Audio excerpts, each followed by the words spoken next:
Après cette première rencontre avec toi, tu as été omniprésente dans mes pensées.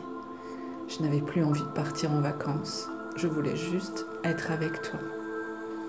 Alors que ton arrivée n'avait pas du tout été planifiée, tout s'est déroulé dans la plus grande des simplicités, comme par magie. Le banquier a accepté de me consentir un prêt. La première écurie appelée a été ta future maison, et Steph et Olivier t'ont conduit en Seine-et-Marne. Tu es arrivé au début du mois de septembre 1999. Le certificat délivré par Pompadour est daté du 1er septembre 1999, en écho à mon chiffre en numérologie, qui est le 9. Ces petits clins d'œil, à l'époque, je ne les voyais pas. Ils me font sourire aujourd'hui. À l'époque, je ne voyais pas tous ces petits signes que la vie déposait sur mon chemin. À l'époque, j'étais une jeune femme qui souffrait en silence de toutes ces angoisses dont elle n'avait pas conscience. À l'époque, je ne savais pas que je vivais le présent dans le prisme de mon passé d'enfant. C'est dans cette enfance durant laquelle j'avais fui ma famille pour me réfugier autant que possible auprès des chevaux.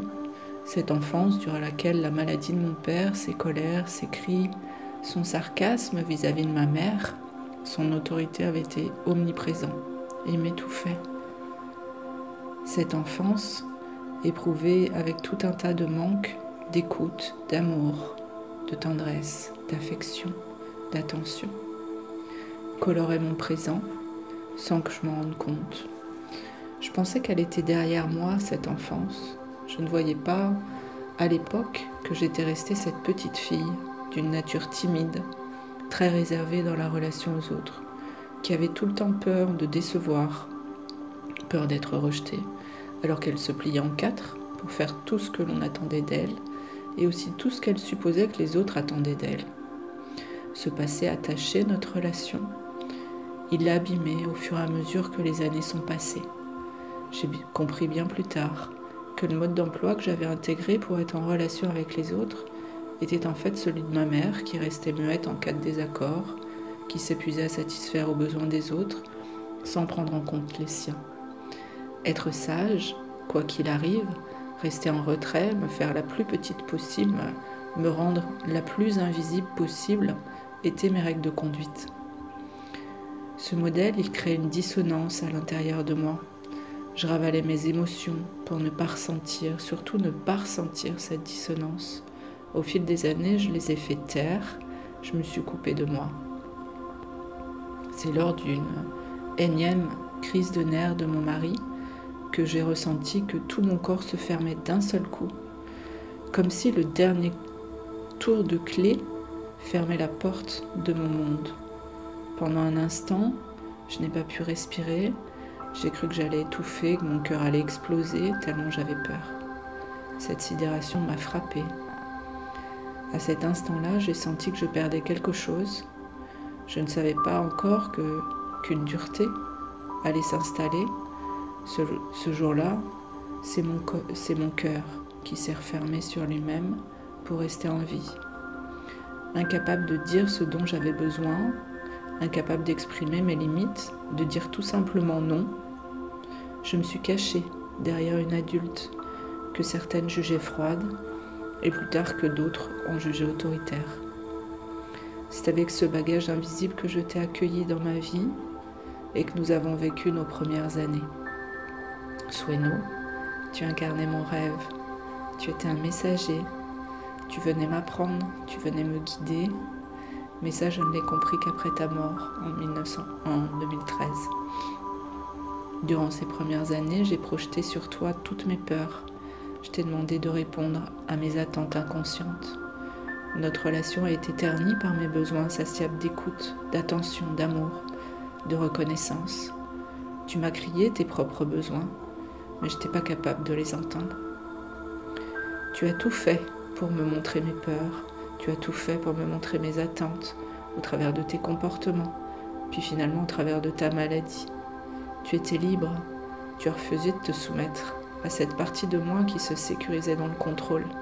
Tu m'as confronté à mes peurs, parfois tu as fui, m'entraînant dans d'autres tourbillons de peur. Tu ne te sentais pas en sécurité avec moi sur ton dos et c'était bien légitime. J'avais tout le temps peur, peur de tomber, peur de mal faire, peur du regard des autres sur moi, sur nous. Malgré tout ça, nous avons eu de merveilleux moments d'accalmie.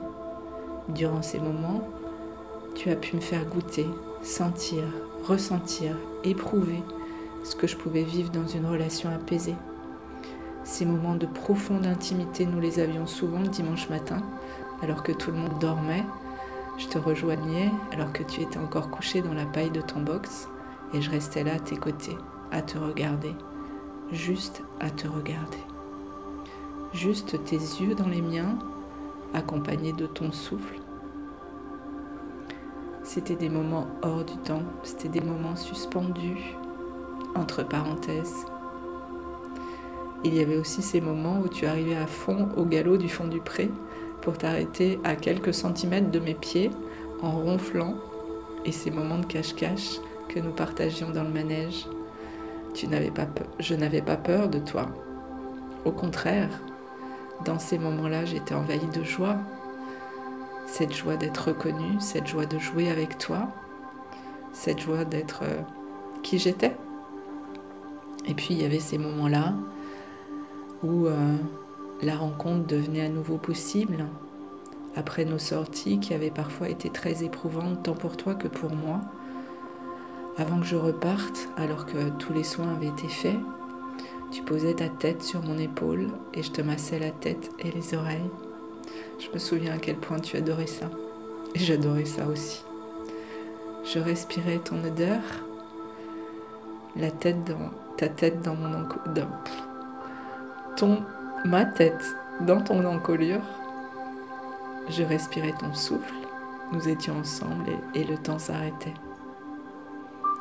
C'était des moments suspendus. Tous ces moments sont gravés en moi. Je peux les revoir, je peux les ressentir. Je peux ressentir ta présence. Au travers de tous ces moments, je sais aujourd'hui ce que tu m'as appris. Tu m'as appris cette qualité de présence, cette qualité d'écoute.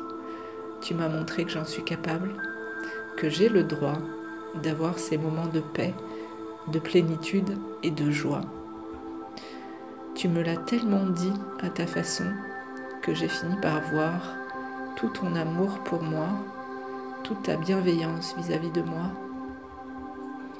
Je pleure en me souvenant. Ce sont des larmes de gratitude pour toutes ces graines que tu as semées à l'intérieur de moi. Il reste aussi quelques larmes de tristesse de ne pas avoir réalisé de ton vivant tout ce que tu m'apportais et le regret de n'avoir pas été capable de t'écouter, de comprendre tes messages de ton vivant. Puis cette tristesse, elle s'apaise lorsque je vois tout ce que je n'aurais pas appris sans toutes ces expériences avec toi.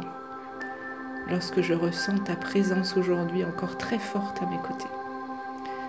Je sais que tu es fière de ce chemin parcouru. Les graines que tu as plantées dans mon cœur ont grandi. Mon cœur s'est réouvert. Et ça y est, je l'ai entendu ton plus grand message. Aujourd'hui, je libère mon rêve et je te fais la promesse qu'ensemble, nous allons prendre la route pour accompagner d'autres femmes à libérer le leur avec leur cheval. Aujourd'hui, je peux dire que ça a été difficile, mais que ça en valait la peine. À nouveau, je suis remplie de gratitude en voyant tout cet amour que tu m'as donné à chaque instant et que tu me donnes encore. Merci, Sweno.